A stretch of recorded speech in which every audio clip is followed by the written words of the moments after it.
If Rox threw down the gauntlet in front of Emu, swearing that he would one day return to kill him, and we know that Blackbeard will surpass Rox and go even beyond what Rox achieved, then does that mean that Blackbeard's destiny is to genuinely finish the job and actually kill God? Is all this talk of the Blackbeard pirates taking the world just their dream, or was this Oda signposting for us the future of the story, where the finale of One Piece will come down to not Luffy versus Emu, but rather a battle between pirates, each carrying an opposing will on their shoulders, one fighting to bring the dawn, and the other threatening to plunge the world into an even deeper darkness than Emu's reign ever did? The answer to this lies in the One Piece cycle, Oda's pattern of leaving two parallel recurring narratives throughout the story, where each arc is about Luffy either defeating pirates or Luffy defeating false gods. And the way these parallel narratives have been linked together and the message that Oda is getting at through their juxtaposition all comes together with the final two villains of the story, the ultimate pirate and the ultimate false god.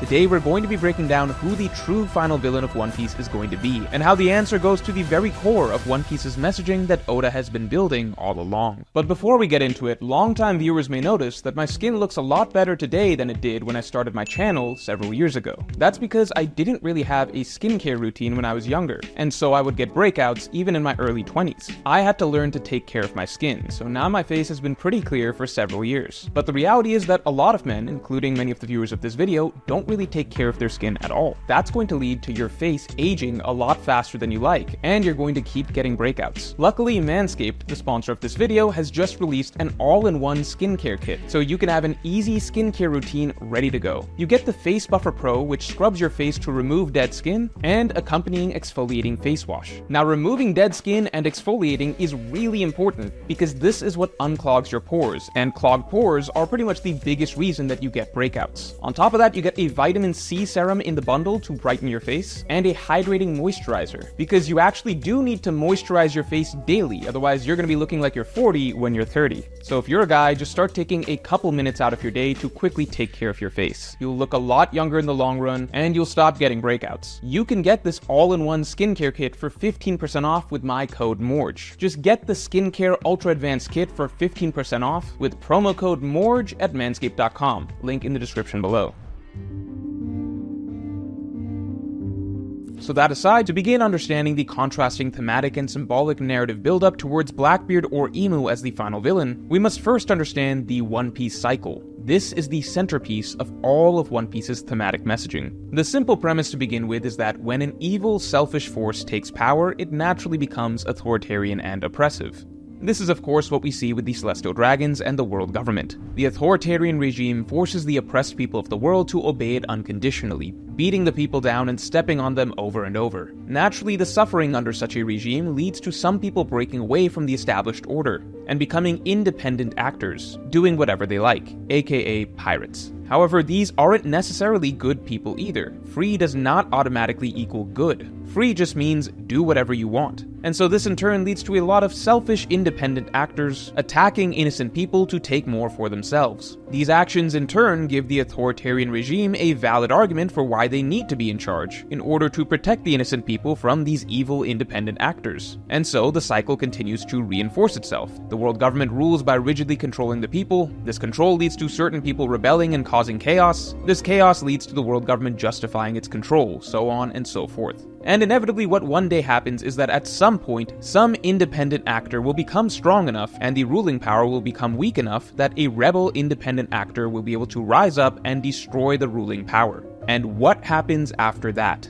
The supposed freedom-loving independent actor simply becomes the new ruling power, exercising their new authoritarian control, creating a new tyrannical regime, and the whole cycle repeats. This is the cycle of tyranny that we see over and over in One Piece. The tyrannical Celestial Dragons cause suffering through their oppression, the suffering births evil pirates take over their own lands, and then make themselves the authoritarian rulers of said lands, switching from pirates to becoming tyrants themselves. Oppressive evil gives birth to rebellious evil, which will then become oppressive evil when it gets the chance. The message is that both types of evil that we see, the pirates and the Celestial Dragons, are interchangeable. The roles can be swapped freely depending on if one succeeds in gaining power and authority or not. If Rox were to succeed in dethroning Emu, then he would go from rebellious terrorist to the new king of the world, and the cycle would be born again, this time with Rox in charge. In fact, in an alternate reality, the same exact scene could have played out with Rox already being the king of the world, and Emu instead starting out as a rebellious figure who seeks to find a way to overthrow him and seize power for himself.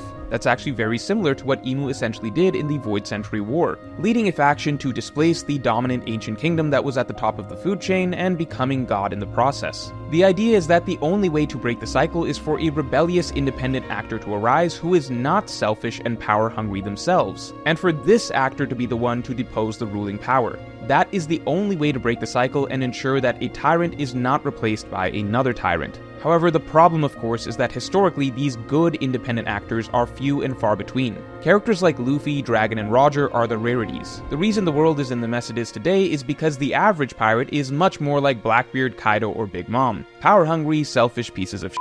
And this cycle of tyranny that Oda has been trying to communicate throughout One Piece is precisely why we always see Luffy defeating two types of villains. Either characters who are already established despots like Arlong, Enel, Doflamingo, and so on, or characters who are scheming pirates like Kuro, Don Krieg, Crocodile, Moria, and so on. But the point that Oda establishes over time is that their core nature is all the same. There's no real difference between these groups, they all just swap labels between pirate and tyrant depending on their level of success. Crocodile was just a pirate, but he would have become an evil monarch if he succeeded in taking over Alabasta. Arlong was just a pirate before he took over Arlong Park and made himself the ruler. Kaido was just a pirate who took over Wano and was going to make himself the official king. Enel was essentially just a criminal before he took over Skypiea and became god. Doflamingo and Wapol are particularly interesting cases as they both started off as rulers, then lost their power and became mere pirates, and then regained their power and became rulers again. Which is fittingly why Doflamingo is the one who gives the speech pointing out the meaninglessness of these labels, as well as how fleeting power actually is. They're all the same. The pirates of today are the tyrants of tomorrow. So since One Piece has been about Luffy crushing both those who seek power, as well as those who are already in power, who then ultimately will be the final villain? Who is the final evil that Luffy is meant to defeat? Is it the tyrant of today, or the potential tyrant of tomorrow?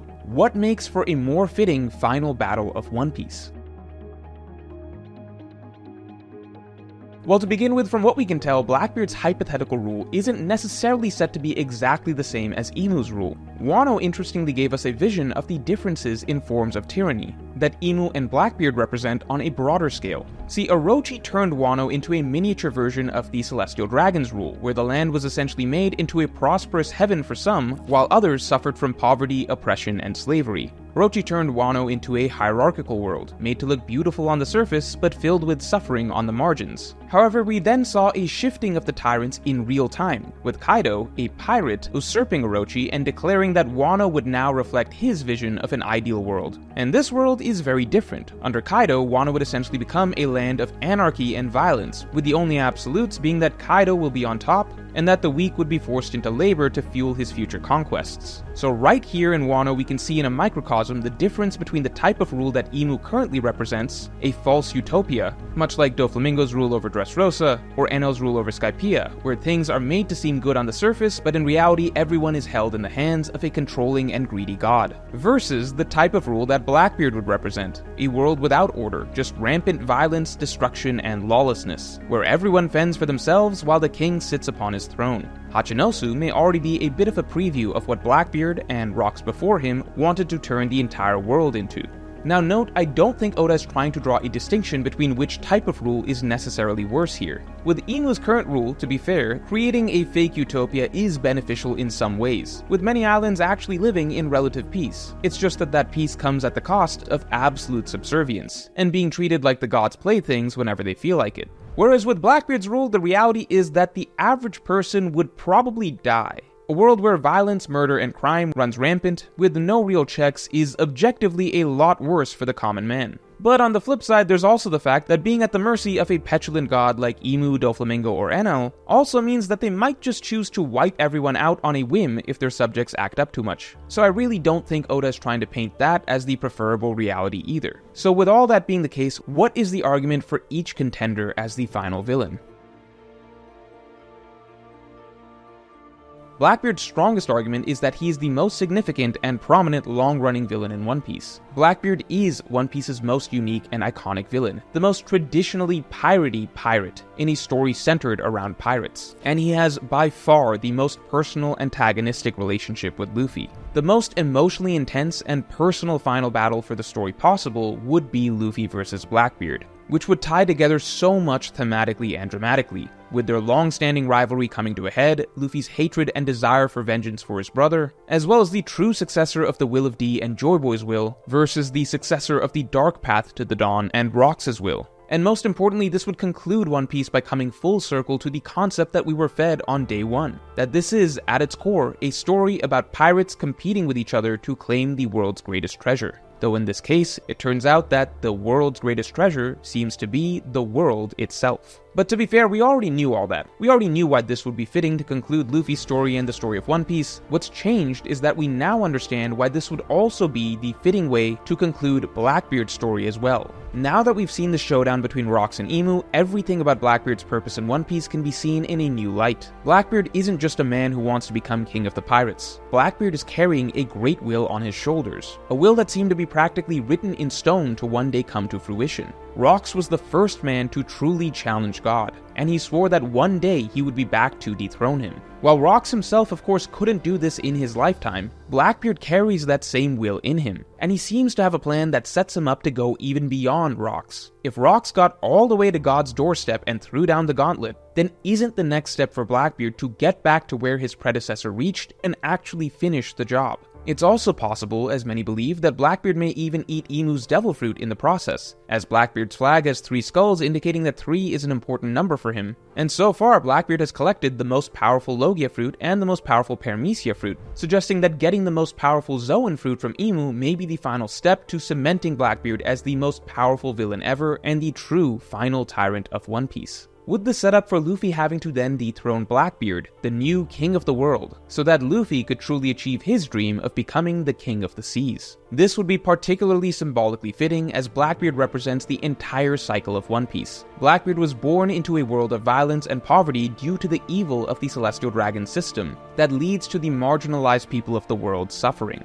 Blackbeard then became a force of evil himself in response to the world that he was born into. And then the final step to complete the cycle would be Blackbeard becoming the pirate that rises high enough to finally dethrone the Celestial Dragons, the rebel that ultimately tears down the oppressive authority, and in the process becomes the new evil ruling authority himself, thereby making Blackbeard a brilliantly written character who single-handedly represents the complete cycle of tyranny that Oda has been trying to demonstrate. Very poetic, and certainly a satisfying conclusion to all of One Piece's ideas. However, Emu still has a very strong argument. But first, this month we just dropped our newly inspired versions of the best-selling One Piece Island posters for your walls. Water 7 at night, the Straw Hats stand at Enies Lobby, Luffy's loss at Alabasta, the destruction of Skypiea, and more. All of these islands have been vividly reimagined, so make sure to check them out. You can get any 2 posters you like from the entire collection and get another 2 free. You can also get a bundle of 15 for a major discount or even the entire collection bundle for a major discount. And if you complete your collection and you have 1 poster of every island, then we will send you the final exclusive unlockable poster for free, the Moon. So get your posters by hitting the link in the description below.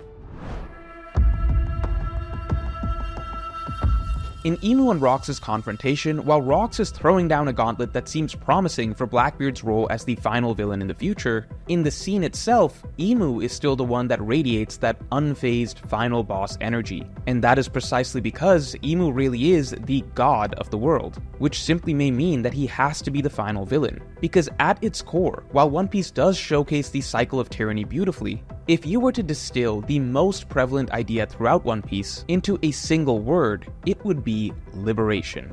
Luffy is the embodiment of freedom. Nika is the god of liberation. This whole story has been about the great darkness that has held the world in its clutches for 800 years that now needs to finally be broken by the sun god who will bring the dawn. There is something fundamentally deeply powerful to Luffy's final victory being him liberating the entire world from the evil god who has kept everyone oppressed for so many centuries. That ultimately is what the Will of D was about. That is what the D tribe are meant to do. Dethrone the god that controls everyone. That is the greatest moment of liberation possible in the story. It's not quite the same if Imu's whole 800-year-long reign of tyranny is swapped in for Blackbeard as the new king of the world at the last second before Luffy then dethrones Blackbeard, as there's not exactly centuries of oppression and absolute rule as a dark god that is being overthrown there. Blackbeard would barely have any time to establish any sort of rule. It's the same way that if Doflamingo in Dressrosa was dethroned at the last second by someone else before Luffy got to him, and then Luffy defeated that other guy, it wouldn't feel quite as climactic of a liberation of Dressrosa, since the entire story of Dressrosa had been about how Doflamingo specifically has oppressed the people of Dressrosa for all of these decades, and all the emotional buildup has come from the oppressed people towards Doflamingo specifically. It's the same way we've spent so much of the story building up the Celestial Dragons as the source of everyone in the world's oppression and the object of everyone's hate. With all of these stories, O'Hara, the Fishmen, the Slaves, the Erased Kingdoms, Kuma, Bonnie, Robin, Saul, Vegapunk, Hancock, on and on, so many nations, so many characters, all going back to the Celestial Dragons rule,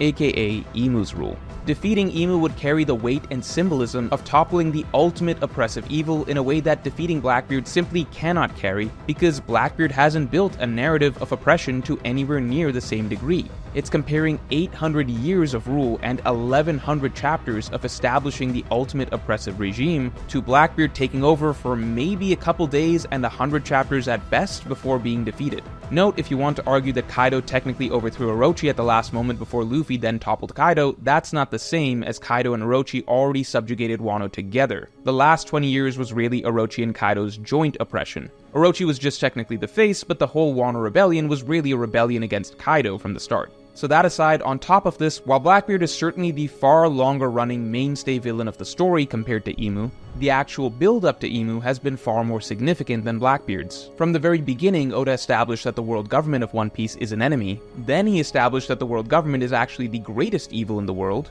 then he established that the ones at the center of the world government are the Celestial Dragons, the gods of the world, and then finally he gave us the leader of the Celestial Dragons. So while Imu himself technically came late, that's just because he's the boss of the main villain organization that the heroes have been fighting against from day one, whose reveal we have been building towards this whole time. In fact, to understand just how brilliantly Oda has been playing the parallel setups of Imu and Blackbeard, did you realize that the Gorosei, Imu's proxies, are revealed at the exact same time in the story as the Blackbeard pirates are officially revealed? Oda really has been playing the long game with Imu and Blackbeard from the start. So at the end of the day, honestly, Oda has crafted a beautifully unpredictable fork in the road, with both paths leading to a perfectly fitting final villain. Blackbeard dethroning Imu and taking his place as the despot of the world plays more into One Piece's philosophical messaging of the cycle of tyrannical rule. It would be a poetic twist for Imu to have bred his own usurper as a consequence of his unjust dictatorial rule. It would also make for a far more personal and emotionally charged final battle for Luffy, and it would conclude One Piece as a battle between pirates for the ultimate treasure. However, Luffy defeating Blackbeard first and then defeating Imu as the final villain would conclude One Piece in the most symbolically powerful manner, as it would be the ultimate representation of freedom triumphing over oppression, of the dawn breaking through to end the 800 years long night, and it would conclude One Piece as a battle between man and God for the sake of the world. So which do I believe is the answer? Well, you'll have to wait till next Tuesday's video, where I'll be dropping one of the largest One Piece theories that I've been sitting on for a long time. One that explains all the foreshadowing for how the final war will play out, beyond just Luffy, Blackbeard, and Imu, but addressing every major player in the story. The red-haired pirates, the revolutionaries, Cross-Guild, everyone. But let me know in the comments below who you think the final villain will be. And if you enjoyed this video, then definitely like and subscribe. And you can get my extended thoughts on how exactly Imu might be defeated if it's not by Luffy on my weekly podcast that just dropped, by becoming a member or by supporting me on Patreon. Link in the description below.